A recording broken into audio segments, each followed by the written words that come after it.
de la biodiversidad como una de las grandes crisis que azota el planeta. Tal cual. Hay un jardín botánico que no tengo el gusto de conocer, es en Inglaterra, se llama el Kew Gardens, y ellos tienen no solamente una reserva justamente muy importante, muy diversa, sino que desde hace 6 años elaboran este informe mundial sobre las plantas y los hongos del mundo como una manera de, evidentemente, rastrear, ¿cierto?, el estado de las cosas. Y hay un capítulo en particular, o un par de capítulos, donde participaron científicos e investigadores chilenos, Ricardo Segovia y Pablo Guerrero, del Instituto de Ecología y Biodiversidad y del programa Biodata. Y es interesante porque es un capítulo donde obviamente se caracteriza lo que está sucediendo en nuestra región, pero también se destaca cómo las nuevas tecnologías pueden aportar a la forma de no solamente de estudiar, sino que también de proteger justamente la biodiversidad. Tomamos contacto con Pablo Guerrero, él es investigador, como decía, del Instituto de Ecología y Biodiversidad, del Departamento de Botánica de la Universidad de Concepción y del Instituto Milenio Biodiversidad de Ecosistemas Antárticos y Subantárticos Base. ¿Cómo estás, Pablo? Gracias por este contacto. Estoy muy bien, estoy muy contento por la invitación, así que muchas gracias. Cuéntanos primero, Pablo, si es posible, cómo se da la colaboración, la entrada de ustedes a este trabajo y la importancia que tiene en términos de del panorama que entrega, ¿no?, este informe completo. Bueno, nuestra participación en este informe técnico, que es un informe de carácter global, que incluye plantas y hongos, por lo tanto muchas especies, se inicia a través de una publicación científica, como normalmente nos relacionamos mucho los científicos, donde participamos en una edición especial, en una revista especializada, que trata temáticas de plantas y conservación. Y este informe es particularmente relevante, como mencionaba, sobre todo por la envergadura que tiene este informe, que permite de alguna manera sistematizar millones de datos, ¿no? Se cree que en el mundo hay información de plantas y hongos depositados en museos y herbarios de más de 400 millones de especímenes, ¿ya? Y este informe aborda un poco más de un tercio de esa enorme cantidad, 400 millones. Y es muy importante porque permite, de alguna manera, poder colaborar en este problema que tenemos global común y poder tener diagnósticos mucho más certeros, precisos, que además se pueden comunicar ampliamente. Sobre todo esto también es relevante para países como Chile, ¿cierto?, que no somos parte de las grandes potencias y nos permite insertarnos dentro de este diagnóstico global y por lo tanto también ser parte de las soluciones que se puedan proponer. El capítulo que ustedes trabajaron junto con Ricardo Segovia y también como coautora Alicia Marticorena, aborda específicamente que, esto es una mirada, digamos, desde una conceptualización específica, o es una especie de gran catálogo, de gran o sea, clasificación, digamos, de especies. Cuéntanos un poquito de la colaboración hecha específicamente por ustedes.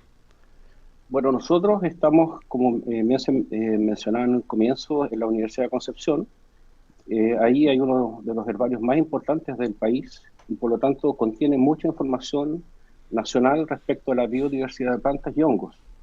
Nosotros empezamos a participar a través de un proceso de digitalización y catálogo de todo este inventario de diversidad biológica.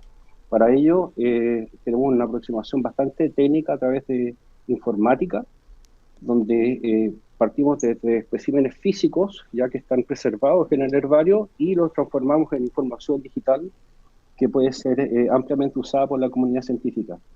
Y el poder hacer esto permite sistematizar información, poder también interoperar con otros sistemas de biodiversidad para poder tener un mejor diagnóstico y buscar mejores soluciones. El informe es claro, el estado de las plantas y los hongos del mundo, ¿no es cierto?, 2026, y se hace la pregunta, ¿es la tecnología un aliado de la naturaleza? ¿Cuál es esa la mirada, digamos, que hay detrás de eso?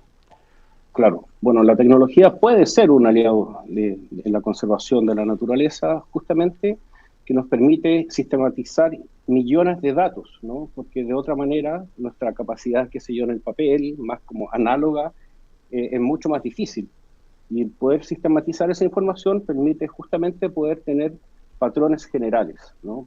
Y a través de patrones generales que son usados o extrapolados a través del Big Data de esta información de biodiversidad, nos permite poder justamente entregar más información para, por ejemplo, toma de decisiones o manejo de plantas. Ahora, en este esfuerzo también está, como tú decías, la creación, tú hablas del herbario de la Universidad de Concepción, de cómo se está digitalizando aquello que está en muestras físicas propiamente tal. Eso es literalmente, por ejemplo, si tengo una planta, una flor, es estas imágenes que conocemos de estas plantas como aplastadas, Exacto. preservadas en una página, ¿no? Esa es la forma tradicional de catalogarlas, ¿no? Esa es la forma más común y Ya, tradicional de las cuales la mayoría de las plantas se puede preservar de esa manera. Hay otras que es más difícil, como por ejemplo los cactus que tienen, ¿cierto?, un cuerpo tridimensional y las ya. espinas, y esos son más difíciles de pensar.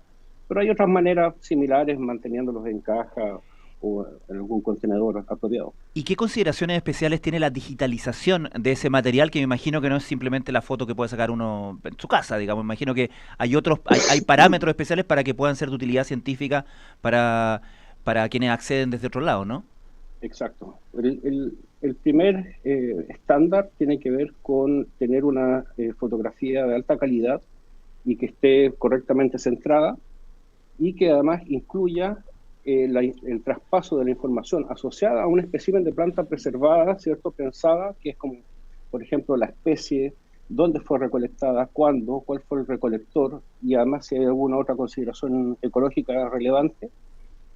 Y eso se transforma de manera digital en términos de cuáles son los campos relevantes para incluir dentro de la información que llamamos el metadato, y también que esté toda la información del herbario correctamente representada y en el fondo también se mantenga la información patrimonial de ese espécimen. Estamos conversando, les recuerdo, con Pablo Guerrero, él es investigador del Instituto de Ecología y Biodiversidad del Departamento de Botánica de la Universidad de Concepción y también del Instituto Milenio, Biodiversidad de Sistemas Antárticos y Subantárticos. Y en términos generales, ¿cómo, ¿cómo se dice? ¿Cómo andamos por casa, digamos? ¿Cuál es la...? Porque se habla mucho acerca de estos puntos calientes, ¿no es cierto?, alrededor del mundo, donde la crisis climática está afectando y va a afectar de manera más aguda. Y Chile siempre, de alguna manera, aparece entre esos países más amenazados. ¿Cuál es la situación desde la mirada de la biodiversidad? Bueno, la situación en nuestro país es bastante compleja, puesto que tenemos muchas especies que son solo del país, lo que llamamos endemismo. Entonces tenemos una cantidad de especies que son muy particulares, que son muy únicas y que solo crecen en Chile. Y es compleja porque, como bien mencionaba Polo, nuestro país posee un gradiente ambiental muy fuerte, desde el desierto de Atacama hiperárido hasta los bosques lluviosos. Y eso está sujeto a modificación por causas humanas como el cambio climático, ¿cierto? También la transformación del uso del suelo, Ajá. que va alterando el clima y se empiezan a generar sinergias entre el cambio climático y la pérdida de biodiversidad. Nosotros, entonces, como país tenemos ese desafío de conservar estas especies que son únicas y sí tenemos una buena aproximación justamente como lo que hacemos en Biodata, en que podemos sistematizar y digitalizar mucha información para justamente tomar buenas decisiones, ¿no? Porque lo que hay que considerar también que buscamos como país, por supuesto, tener un desarrollo, ¿cierto?, económico, pero que sea compatible con el cuidado de la naturaleza, puesto que si perdemos especies, eso de alguna manera es empobrecernos en alguna de nuestras dimensiones humanas. Y contar con este tipo de información justamente permite que inversiones, por ejemplo, cuenten con información previa a, por ejemplo, a entrar un proyecto al sistema de evaluación ambiental, donde toda la información de biodiversidad va a estar mucho más asequible y democrática y por lo tanto se pueden tomar resguardos justamente para no afectarla o afectarla lo menos posible. Eso, sin lugar a dudas, puede tener consecuencias súper positivas para la obtención de permisos sectoriales, por ejemplo. Hablando del aporte justamente de la tecnología, Pablo, quería preguntarte cómo herramientas como por ejemplo la genómica, que entiendo podemos hablar de genómica de las plantas, de los hongos, pero también de los suelos, ¿no? ¿Cómo se integran a los, y qué tanto es posible integrarlo a los bancos tradicionales de datos, por así decir? ¿Están en el mismo idioma? ¿Hay que hacer un esfuerzo al respecto?